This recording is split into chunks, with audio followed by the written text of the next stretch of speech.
bunso, dali na. Maliliit na si tatay. O, eto baon mo ngayon, ha? Ano ba sa'yo? Basta dito, dito na. O, ikaw. Huwag puro paganda lang, ha? O, ano sa'yo?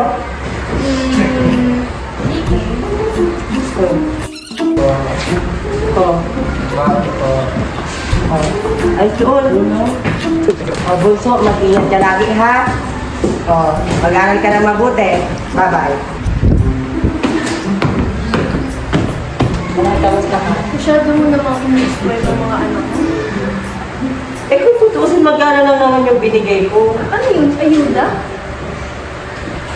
Mahal, ang dami nilang bayarin sa eskwelahan. Yung isang anak mo, engineer, o magkano yung mga binabayaran na sa project. Yung isa naman, nursing, o syempre yung mga medical tools dun, kailangan din.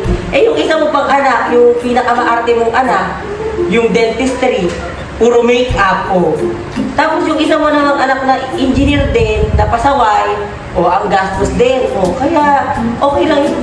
Kahit pa paano, 1,000 lang din naman yun. 1,000? Oo, 1,000 naman pabayaan mo na. Pag mahal, mauna na ka, ang dami pang kaso kailangan ayusin.